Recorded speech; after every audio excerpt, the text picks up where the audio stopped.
Damos ya la bienvenida en el plató de Córdoba TV a Francisco González Carmona. Francisco, muy buenos días. Buenos días, Ángela. Y a Herminio Padilla Alba. Herminio, buenos días y bienvenido. Francisco, psiquiatra, doctor en medicina, en el hospital además, trabajando, ¿verdad?, de la Cruz Roja. En el hospital de la Cruz Roja. Y presidente de la Asociación de Psiquiatría de Córdoba, de estas cuartas jornadas que vamos a presentar a continuación, y Herminio Padilla Alba, que es profesor en Derecho Penal y es uno de los participantes, de los ponentes, de las personas que intervienen, uno de esos expertos del mundo que se reúnen este fin de semana en la ciudad de Córdoba para esta cuarta edición de las jornadas que organiza la Asociación de Psiquiatría de Córdoba.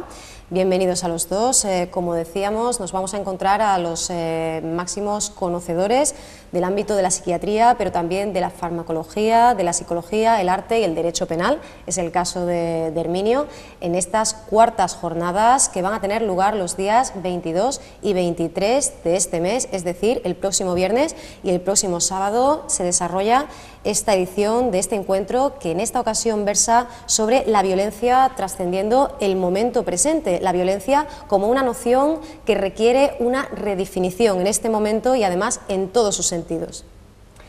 Sí, así es. La violencia es una palabra que existe desde siempre y que va unida al pensamiento de los seres humanos, es decir, los únicos que ponen una connotación sobre las cosas, si son violentas o no, son los seres humanos.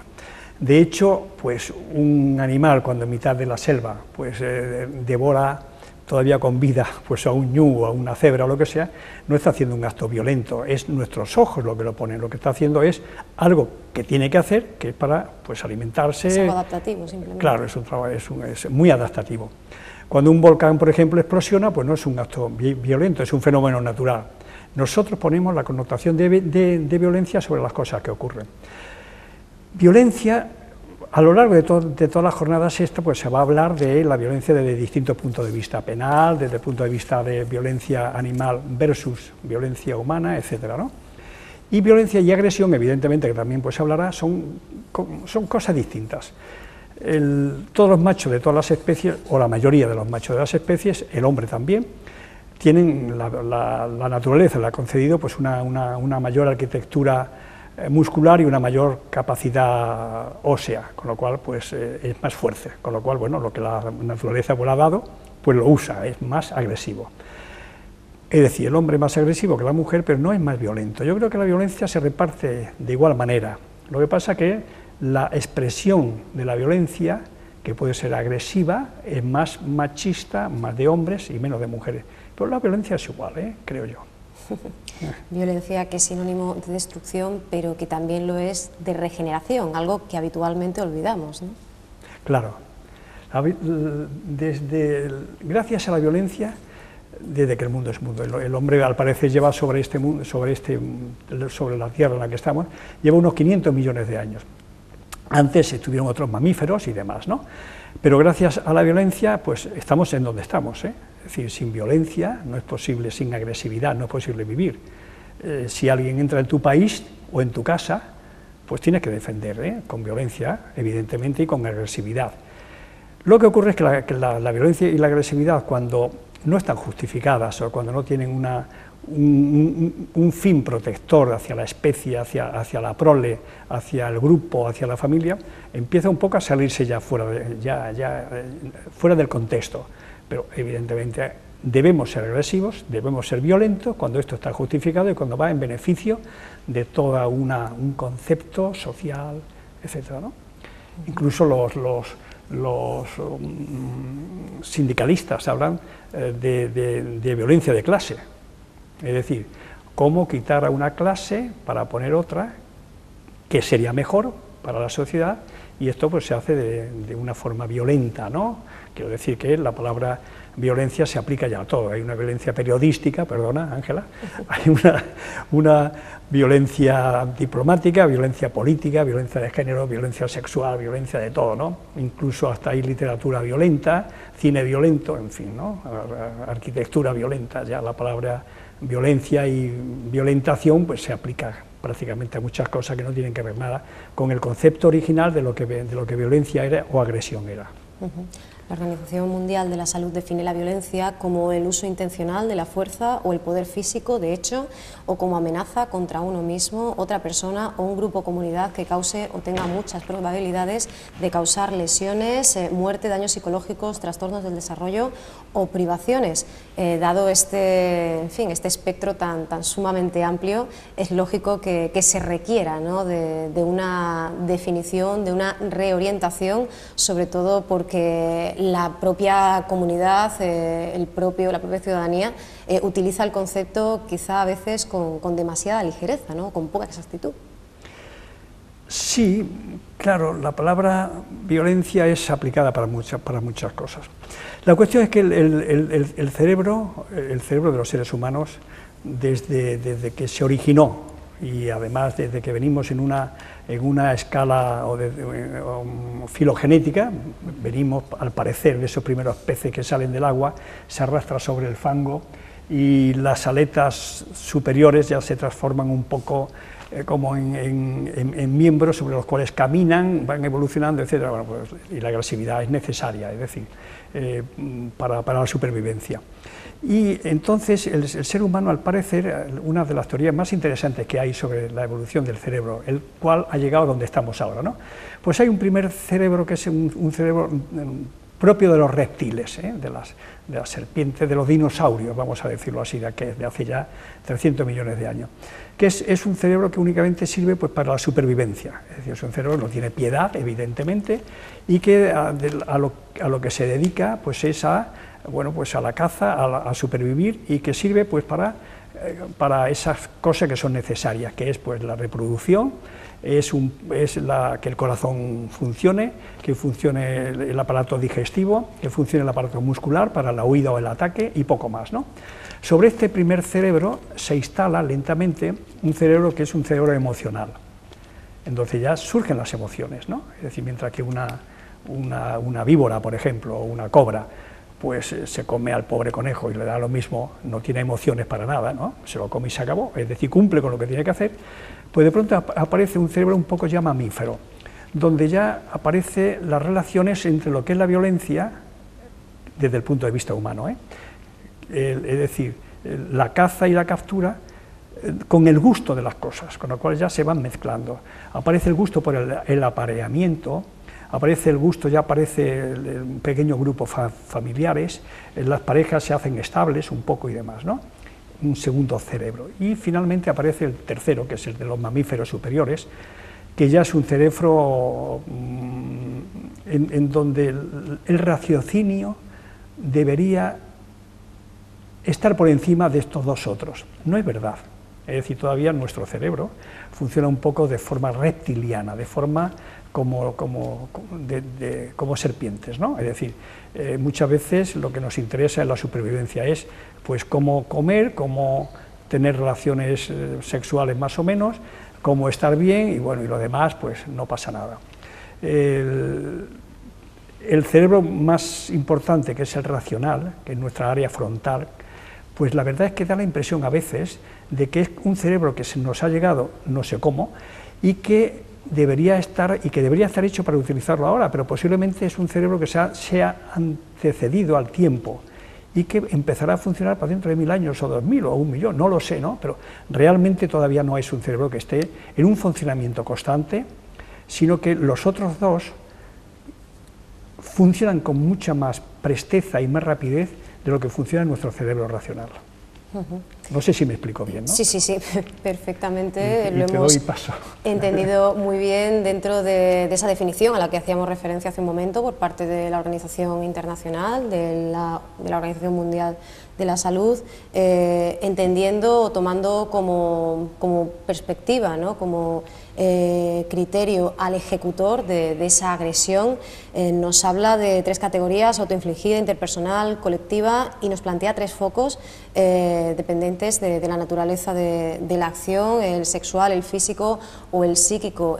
¿Hay algún ámbito que actualmente preocupe especialmente a la comunidad médica, a la comunidad científica, o en realidad la materialización o la expresión de un tipo de violencia lleva implícita o aparejada a las otras y simplemente, pues, cambia o varía en función del contexto?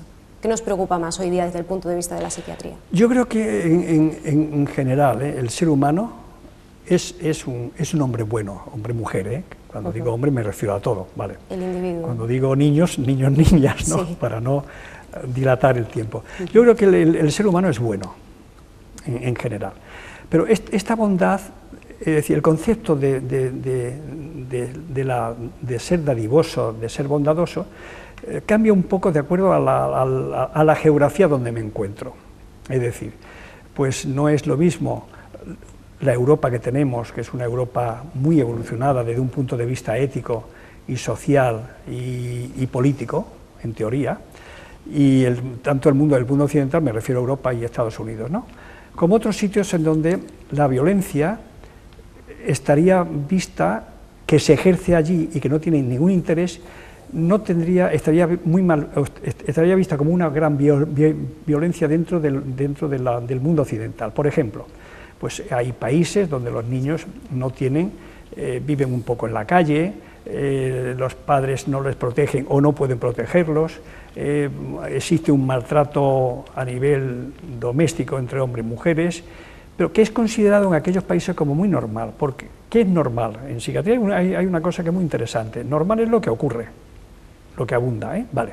Es decir, si todos tuviésemos una percepción alterada y todos estuviésemos hablando cada día con los ángeles, esto es una esquizofrenia, por ejemplo, ¿no? Pues si todos hiciéramos esto, pues sería normal, con lo cual no sería una enfermedad. Enfermedad es lo que abunda poco y normal es lo que abunda mucho. Por lo tanto, en psiquiatría todo es muy sencillo. Cuando decimos alguien tiene una depresión, lo que estamos diciendo es que la mayoría de la gente no tiene una depresión, sino que lo tienen pocos. La mayoría de la gente pues suelen dormir bien, tienen un buen funcionamiento social, disfrutan de las cosas de la vida, tienen relaciones sociales, familiares, sexuales que son apetitosas, se pueden concentrar en su trabajo, tienen una buena memoria biográfica del tiempo pasado y del tiempo actual, ¿no? Claro. Y en la depresión esto no ocurre, con lo cual entonces decimos que esto no es normal porque no abunda, si abundara pues ya está. Entonces, la violencia, dependiendo del contexto geográfico y cultural donde esté, tiene unas connotaciones que son distintas. Cosas que en nuestro país son súper violentas, en otros países es normal. Por ejemplo, mundo islámico, mundo cristiano no se parecen en nada, ¿no? Son a veces casi contrapuestos, o a veces hay como criterios con un choque de emociones o de fidelidades entre la ética de uno y de otro. Con lo cual, bueno, claro, pues la violencia tiene un foco que, de acuerdo a cómo se mueve, arroja sombras diferentes sobre un escenario. Esto nos puede llevar a enlazar esta intervención con nuestra siguiente pregunta, y es que nos acercamos a esa jornada en la que se reivindica la lucha contra la violencia de género. Quizá estadísticamente sea en la actualidad el contexto en el que más a menudo aparezca ese término, el concepto de violencia, y precisamente Herminio Padilla, del que debemos decir que además de profesor de Derecho Penal de la Universidad de Córdoba es magistrado suplente en la Audiencia Provincial de Córdoba, pues va a analizar esa traslación precisamente a este ámbito, un ámbito que preocupa además muchísimo a los colectivos, las organizaciones y muchas mujeres que siguen reivindicando mejoras, unas en la aplicación de la legislación vigente y otras en el propio documento, en el propio texto. Herminio. Sí. Bueno, en el Código Penal hay muchas figuras delictivas en las que se recoge el término violencia. El delito principal es el homicidio y el asesinato, son violentos de por sí, y luego hay figuras que se agravan, ¿no? Un hurto, si en el momento en el que un hurto aparece violencia, pues ya se convierte en un robo con violencia. En las agresiones sexuales se agrava la pena cuando hay violencia.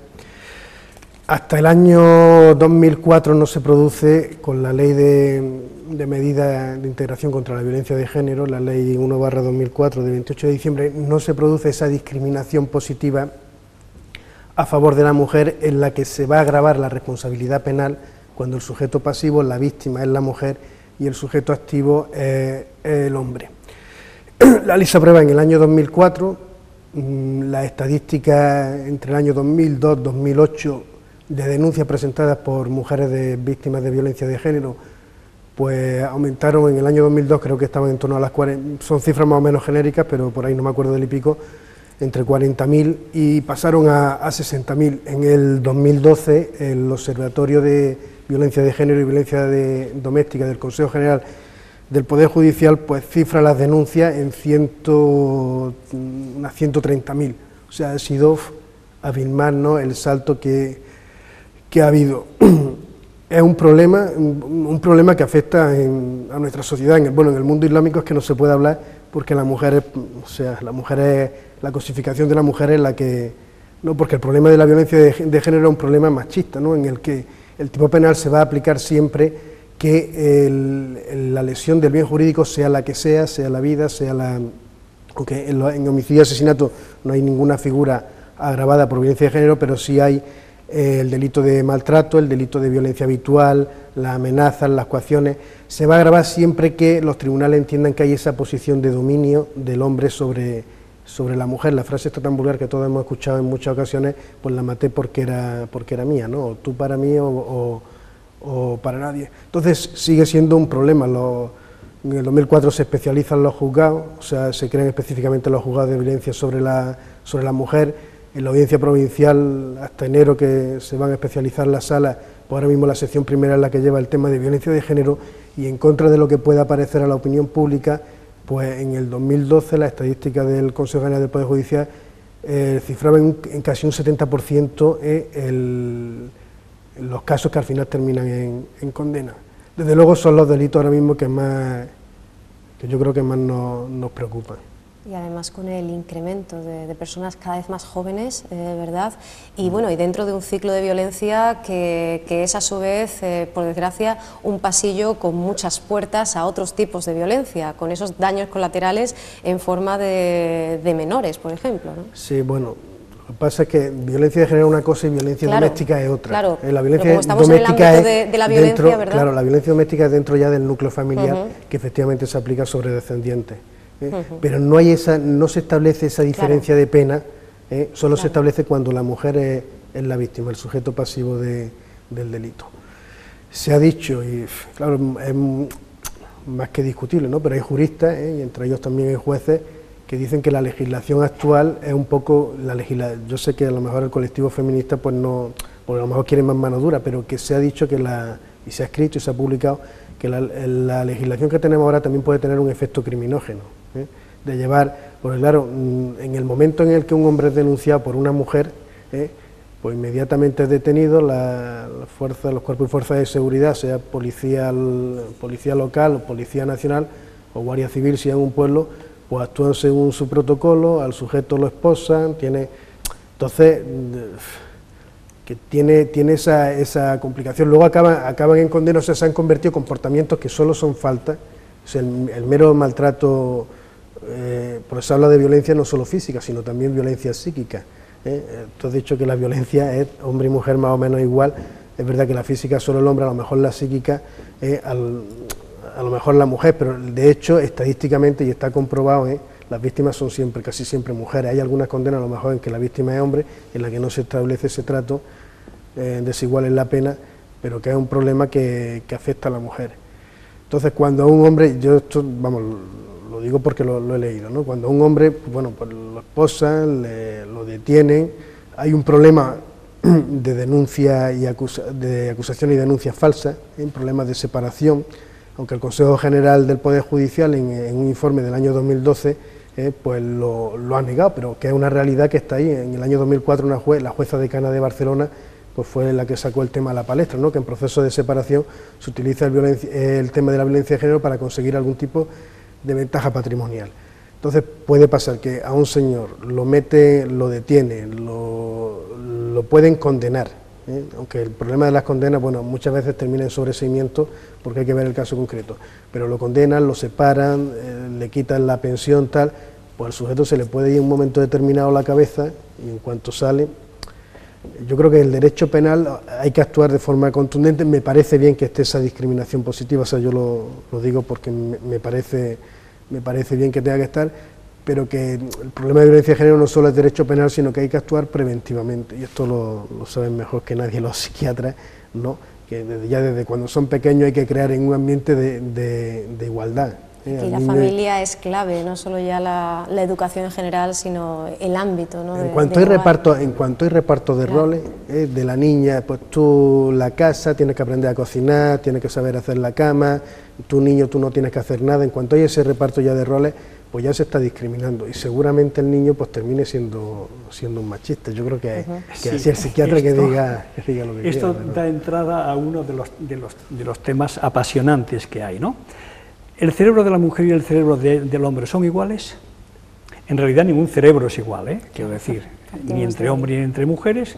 Cada cerebro tiene una arquitectura distinta y una interrelación interneuronal que es única y tal, ¿no? Es decir, en el cerebro puede haber aproximadamente unos 100 trillones de conexiones entre neuronas, que se hablan entre ellas, ¿no? Es decir, neurona envían mensajes que luego transmiten a unos 100.000 neuronas más aproximadamente, y se lo devuelven a la neurona misma que envió el primer mensaje, pero ya se lo devuelven filtrado, es decir, la neurona recibe un mensaje, lo condiciona a su manera, de la mejor forma para una respuesta que sea adaptativa en el mundo en el que vive, y lo devuelve a la neurona esta de una forma distinta, con lo cual esta ya recibe un nuevo mensaje y así, bueno, esto es un lío espantoso, ¿no? El cerebro es un ordenador a lo bestia, ¿no? Enorme, con tal. Entonces, claro, cerebros de hombre y de mujeres son distintos.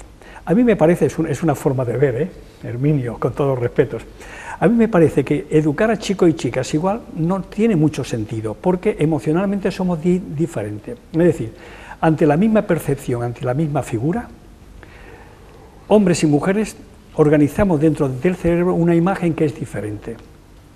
Yo no he dicho claro, igual, no, he dicho pero él se refiere más a una cuestión sexista de roles sociales, ¿no? De esa preparación para el futuro. Claro. Sí, incluso en temas de igualdad, no que haya que educarlo de la misma manera, sino que no le regalarle a la niña el nenuco, ¿no? Perdón por la publicidad, el muñequito juguetes, y al niño. Y luego además hay otra cosa que también es sorprendente, ¿no? El cerebro de los seres humanos nacemos pues porque ya no cabemos dentro de la barriga de la mamá y nacemos muy inmaduros, ¿no? Y el cerebro, pues desde que nacemos hasta los 17, 22 años aproximadamente, va haciéndose. Es tremendo, pero es verdad, ¿no?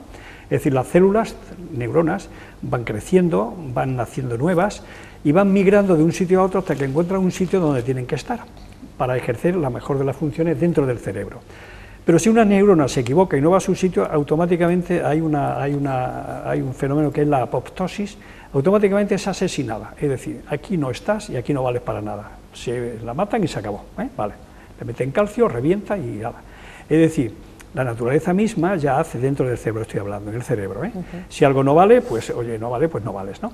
Entonces, este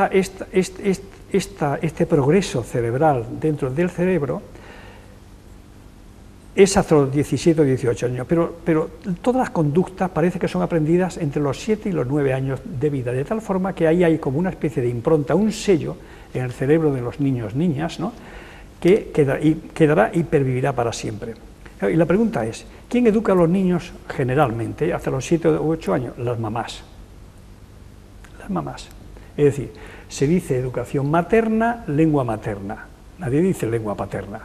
Tenemos la lengua de la mamá y la educación que nos dan las mamás. Por lo tanto, surge un misterio. Bien, si queremos que los niños sean un poco distintos, ¿cómo hay que hacer esta educación? Pues habrá que hablar con las mamás para que de alguna forma incidan en esa educación con vista a que esos niños, niñas, cuando sean mayores, se ejerzan un mejor papel dentro de la sociedad en la que van a estar. Y los papás se ejercen menos, los papás parece que intervienen en la vida de los niños a partir de los 7 años, es decir, los niños con 1, 2, 3, 5 años, la puerta o la ventana por donde ven el mundo es a través de la mamá. Es la que está con ellos, la que los educa, las que juegan. Los papás parece que están en otro sitio. ¿Por qué? Bueno, pues porque hombre y mujer parece que frente a las mismas situaciones tienen conductas distintas. Esto forma parte del cerebro de uno y de otro. Seguimos recorriendo estas diferentes mesas que se van a desarrollar entre el viernes y el sábado, el próximo viernes y el próximo sábado, en el Hospital de la Cruz Roja de Córdoba, y es que la cuestión de la violencia de género también va a tener su desarrollo desde el ámbito puramente psiquiátrico. También podremos analizar cuáles son los resortes, los aspectos que hoy día fomentan o debilitan un comportamiento violento. En este contexto, en este caso, correrá a cargo de Ildefonso de Luna Armenteros, pero también vamos a hablar de la violencia incluso en un estadio más antropológico. Nos vamos a encontrar con ese enfrentamiento ancestral entre la agresividad humana y la agresividad animal, y esto nos lleva a una cuestión a la que todavía no damos una respuesta cerrada, contundente, ni desde el ámbito puramente científico, ni desde las ciencias humanas o la filosofía. ¿Hasta qué punto somos los individuos, los seres humanos, seres culturales, y hasta dónde llega ese origen, esa raíz, ese germen animal? Sí, hay una primera conferencia. Es la que abre precisamente. La que abre jornada, precisamente, sí. Que es la violencia animal versus, es decir, con relación a la humana. La violencia animal es la que también tenemos los seres humanos, ¿no? Es decir, no hemos perdido todavía ese cerebro primero y segundo que tenemos. La naturaleza en realidad nunca desperdicia nada, sino sobre lo que hay construye. Sí. Ya está, sobre un primer cerebro construye un segundo y un tercero. Entonces, los animales, su violencia, dicho con lenguaje humano, ¿por qué es? Bueno, pues defiende el territorio, claro, defiende el agua, la comida, claro, defiende la prole. Las hembras, si son menos agresivas, la violencia tal es un concepto, pues si hay una agresión hacia sus hijos, son muy agresivas y muy violentas. Se defiende la capacidad o el deseo de propagar los genes a través de las relaciones sexuales. Esto es la violencia animal, es decir, es comer, es seguir viviendo, ¿no? Claro. ¿Cuándo empieza la violencia humana a funcionar? Cuando va más allá de esto, que podría ser justificado, ¿no? Hay una violencia justificada y una violencia injustificada, también en derecho penal, ¿no? Claro, es decir, si alguien entra en mi casa, ¿no?, a robarme, sí. Claro, pues oye, yo me defiendo violentamente y agresivamente. Si el otro saca un arma, yo tendré que sacar otro, si no, no puedo hacer nada, ¿no? Esa es una violencia. Luego tiene una connotación penal, igual pues hay una culpa y una tal, ¿no? Pero bueno, es una violencia justificada en principio. Entonces, dentro de todas las relaciones de la violencia humana versus animal, hay muchas cosas que se nos parecen, y hay otras que ya se extralimitan, que es cuando la razón no es capaz de frenar esa violencia animal puramente. También en derecho penal, una violencia razonada, es decir, parece que está como premeditada a lo largo del tiempo, la razón o para agredir a alguien, no es igual que una violencia que surge de pronto como un volcán dentro del alma de las personas, ¿no? Hay una connotación que también es distinta, parece ser, ¿no? Claro, en psiquiatría lo tenemos muy en cuenta, porque además van por rutas distintas, cerebrales, ¿no? Una violencia pensada es una violencia que desde el lóbulo frontal, que es lo que nos distingue a los seres humanos, está muy pensada, muy meditada y muy calculada para llegar a un final agresivo que es el que preveo. Eso no tiene que ver nada con la violencia que surge, por ejemplo, pues si llego a mi casa y me veo allí pues a alguien que está ha agredido a mi mujer y a mis hijas y está robando. Bueno, ahí surge una violencia más de golpe que está más en relación con el primer cerebro y con el segundo, y que no se frena, porque hay veces que cuando surgen emociones muy de golpe, a nivel de la amígdala, que es una estructura que tenemos dentro del cerebro, en la zona media del cerebro, en ese segundo cerebro, la amígdala secuestra al cerebro, es decir, lo secuestra de tal forma que la parte racional ya no puede actuar para nada, queda secuestrado. ¿Por qué? Pues por un motivo que es muy sencillo, es supervivencia todo al final, es decir, todos estamos hablando de la misma cosa. Por ejemplo, yo voy por la calle y veo pues a un león.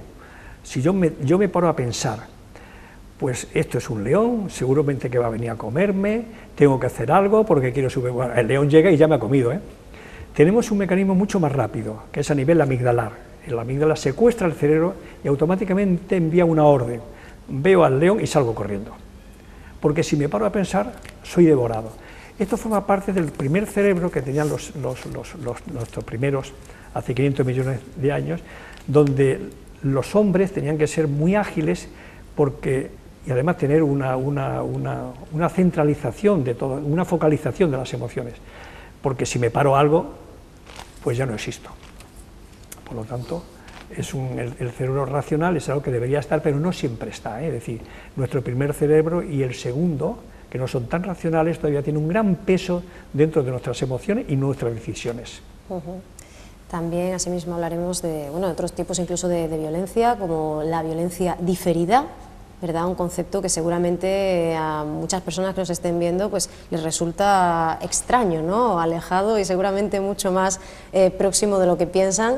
Y en otro caso hablaremos, intentaremos dar respuesta a cuestiones que llevan ahí décadas y décadas, como por ejemplo cuáles son los motores, cuál es el origen, cómo incide el factor genético en un comportamiento violento. Y bueno, ya que hemos tocado, ¿verdad, Francisco?, en alguna medida un poquito de esa intervención tuya, también hablaremos de la neuroanatomía de la ira, con este título además tan sugerente. Sí.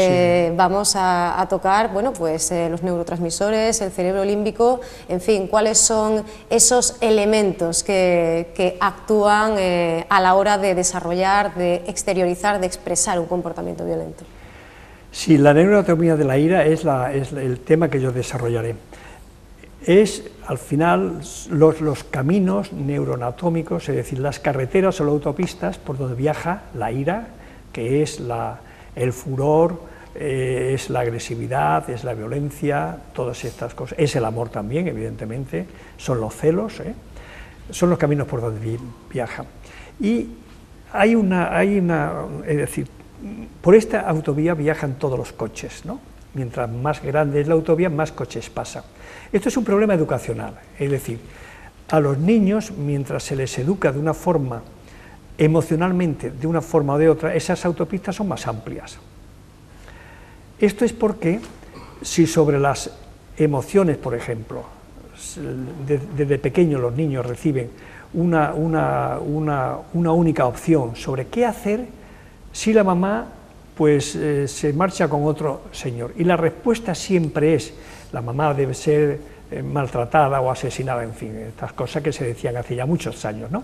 Pues el niño ese tiene una autopista muy pequeña por donde va a discurrir siempre sus conductas.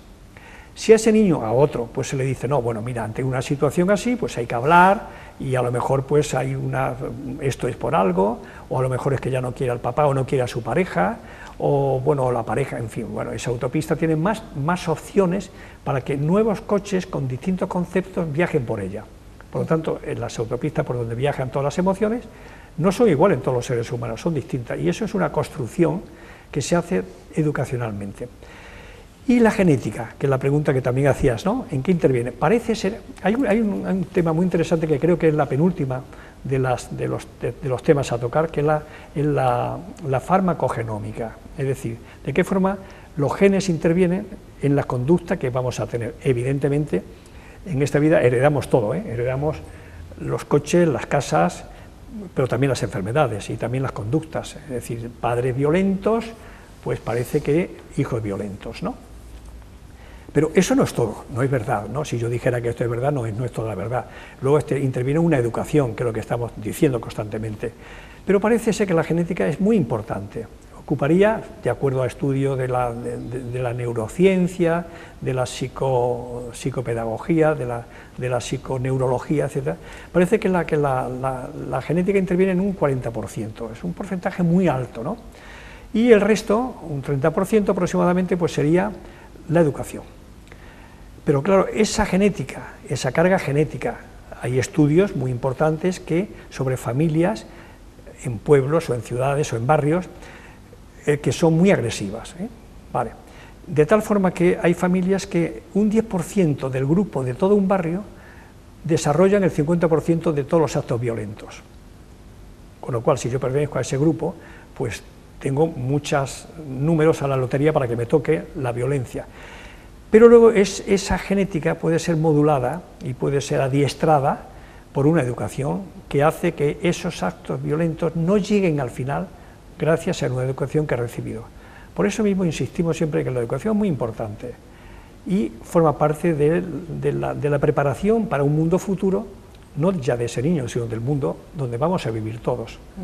Una falta de educación o una mala educación que nos lleva a otro de los temas, otra de las mesas, cómo se produce la violencia en el ámbito del colectivo juvenil y cómo ello puede ser, bueno, consecuencia o, bueno, incluso podríamos decir que hasta causa del consumo de estupefacientes, de determinadas sustancias. Hablamos también de la drogadicción y, por otro lado, otro de los temas, bueno, has hablado tú, Francisco, hace un momento precisamente de la presencia de los fármacos, y es que este es otro asunto candente. ¿Hasta dónde, cómo se debe producir, cómo se debe distribuir esa alianza o ese trabajo conjunto entre la terapia, el psiquiatra? Siempre nos estamos preguntando lo mismo, ¿no? ¿Hasta qué punto nos ayuda una medicación y hasta qué punto no debemos, como muchos psicólogos ya sí han decidido hacer, apostar por el tratamiento directamente con el paciente sin necesidad de utilizar ningún tipo de medicamento? ¿Cuál es el estado de la cuestión en la actualidad? Hoy que además a las ciencias positivas se le añaden incluso perspectivas que nos vienen de fuera y que nos vienen más bien del mundo oriental y que apuestan por un trabajo y por un poder de la mente suficiente como para superar determinadas barreras. Bueno, una excelente pregunta, de contestación complicada y larga, ¿no? Sí, hay dos charlas, una es la drogas y violencia.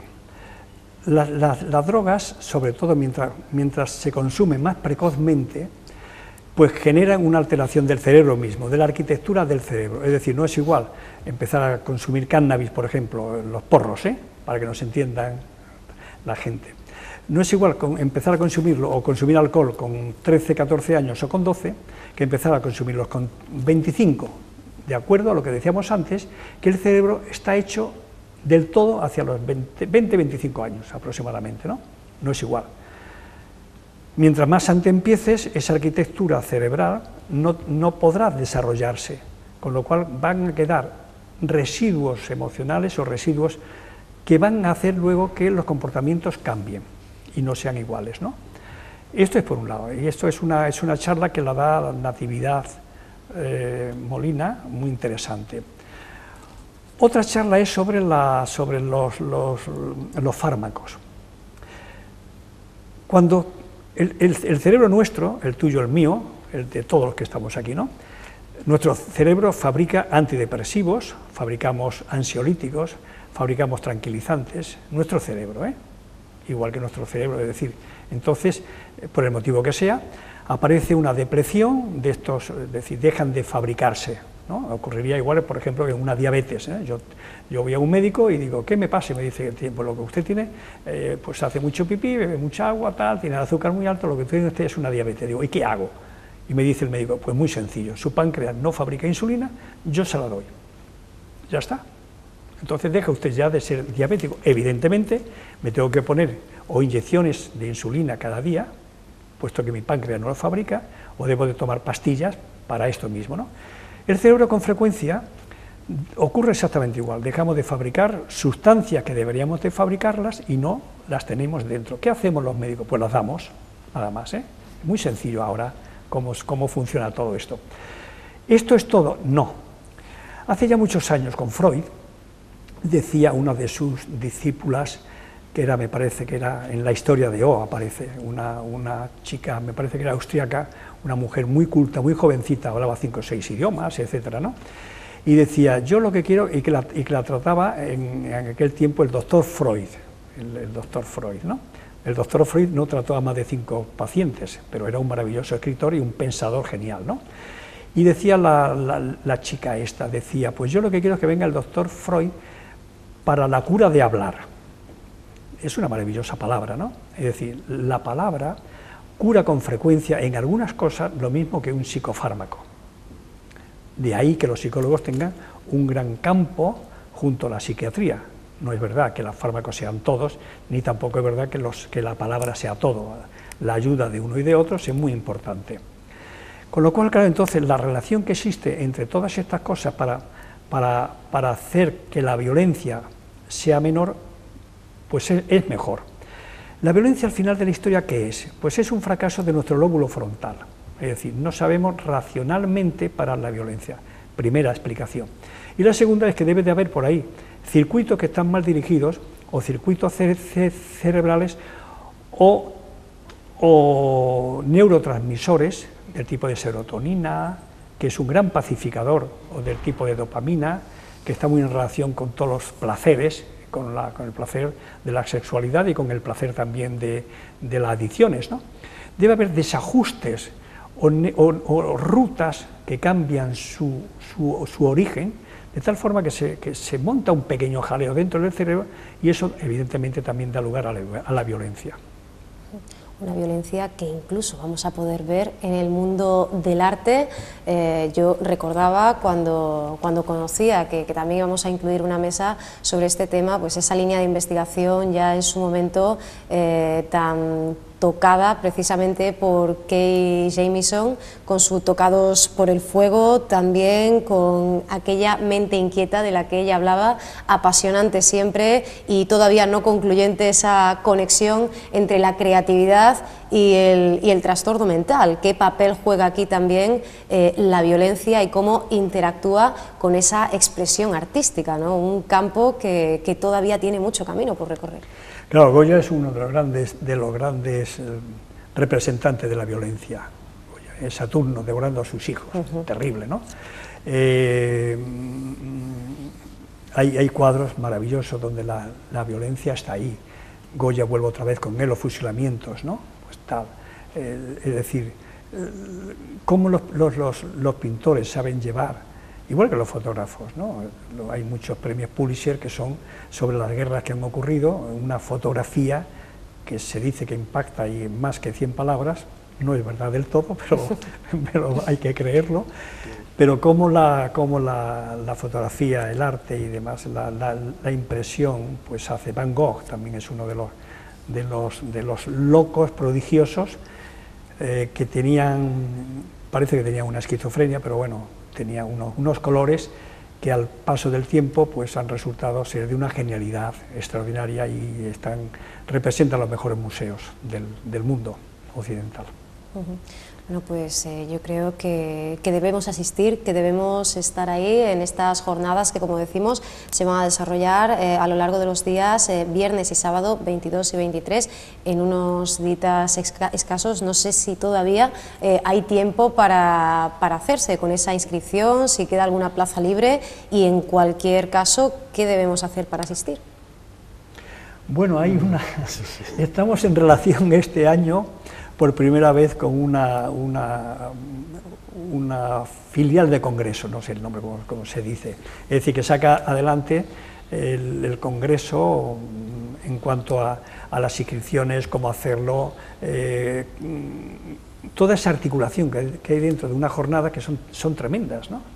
Te quedas con la boca abierta cuando pequeñas cosas necesitan una gran cantidad de gente a su alrededor para que al final funcione. Es decir, cuando entramos en cualquier sitio y decimos, pues qué bonito, alguien lo ha hecho, ¿eh?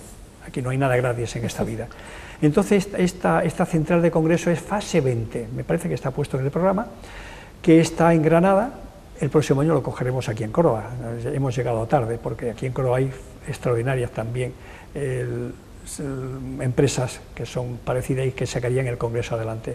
Entonces hay que ponerse en contacto con fase 20, el programa, o entrar en la página nuestra de Jornadas Psiquiatría Córdoba o Jornadas Córdoba Psiquiatría, no sé muy bien cómo va, y entonces ahí viene todo lo que se necesita para saber cómo va a funcionar el congreso, los cortes que hay entre conferencias y conferencias.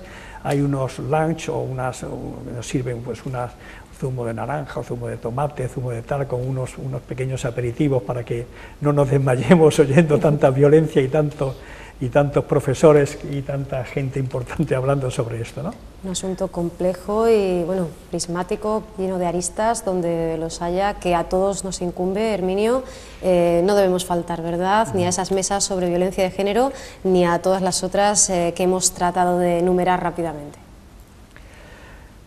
No sé si queréis decir alguna cosita más, si queréis hacer alguna pequeña invitación.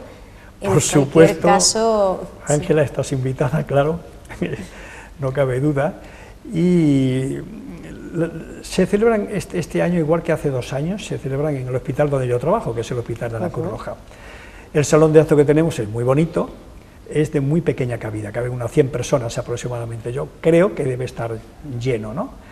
Pero a mí me parece que todo aquel que desee ir y que tenga interés por esto pues será bien recibido, y haremos pues un poco como si el salón de actos fuera un poco de chicle, ¿no? Empujamos para que se hará el poder, no se hará el esfuerzo. Claro, para que todo el mundo entre y tenga opción a oír, porque yo tengo la impresión, yo soy el organizador de las jornadas, ¿no? Y tengo la impresión de que están muy bien equilibradas, son muy bonitas y son muy interesantes, ¿no? Y sobre todo son de estas cosas que se ponen de pronto en medio del camino y que dices, caramba, es que pues no hay cosas parecidas, donde hable tanta gente con distintos puntos de vista y con distintas visiones sobre una cosa común, que es la violencia, ¿no? Claro, hablar del arte y la violencia pues es muy interesante, pero hablar también de la violencia humana y animal es muy interesante, hablar por dónde van las rutas de la violencia, es decir, yo creo que está pues muy equilibrada, muy bonita, muy interesante, y además es un gran esfuerzo del Grupo de Psiquiatría de Córdoba, que desde febrero, marzo, abril estamos preparando esto, ¿eh? Es decir, un poco lo que comentábamos antes, cuando llegas a un sitio y dices, qué bonito está, qué limpio, bueno, alguien lo ha hecho, ¿eh? Es decir, no hay casualidades nunca. Pues entonces, para aprovechar esta ocasión de aprender, escuchar, participar también de este cuarto encuentro, de estas cuartas jornadas de psiquiatría y violencia, buscamos esa página web, nos informamos adecuadamente para escuchar, como decíamos, esa visión diversa, cambiante de un mundo que es efectivamente también diverso y cambiante, como nos recuerdas en la salutación que precede a ese avance de programa. Invitamos a todas las personas que nos estén viendo a que acudan, a que asistan, a que se informen y disfruten de estas jornadas, y a vosotros, Francisco, Herminio, os agradecemos muchísimo la asistencia hoy aquí en nuestro Córdoba TV, abriendo no solo la edición de hoy, sino toda la semana. Lo agradecidos nosotros. Gracias. Muchísimas gracias a Francisco.